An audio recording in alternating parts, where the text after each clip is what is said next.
ஆன்சைட்டியில் வர ப்ரீதிங் டிஃபிகல்ட்டிக்கும் ஒரு lung issue இல்லை ஒரு வீசர்ஸ்க்கு வர அந்த ப்ரீதிங் டிஃபிகல்ட்டிக்கும் இருக்கிற டிஃப்ரென்ஸை நம்ம பார்க்கலாம். இப்போ ஒரு ஆன்சைட்டியில் வர ப்ரீதிங் டிஃபிகல்ட்டி சடனாக வரும், அவங்க ரெஸ்ட்டில் கூட இருப்பாங்க, ஆனால் சடனாக இந்த மாதிரி ஒரு ஆன்சைட்டி வரும். And it's always emotion driven, அவங்க அழுகிறதுனாலையோ ஸ்ட்ரெஸ் ஆகிறனாலையோ வரும். அண்ட் இவங்களுக்கு வீஸ் அப்படின்ற காம்பனன்ட் இருக்காது, அதாவது ஒரு விசில் சத்தம் அந்த மாதிரி எதுவுமே இருக்காது. இது சடன் ப்ரீதிங் டிஃபிகல்ட்டி.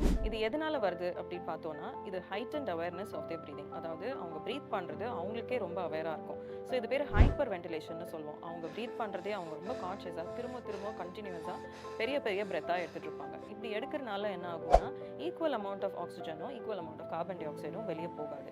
அதனால ஹைப்பர் வென்டிலேட்டட் ஸ்டேட்னு சொல்லுவோம். இதை அவங்க பண்ணிகிட்டே இருக்கும்போது சில டைம் அவங்க மயக்கம் போட்டு கூட கீழே விடலாம்.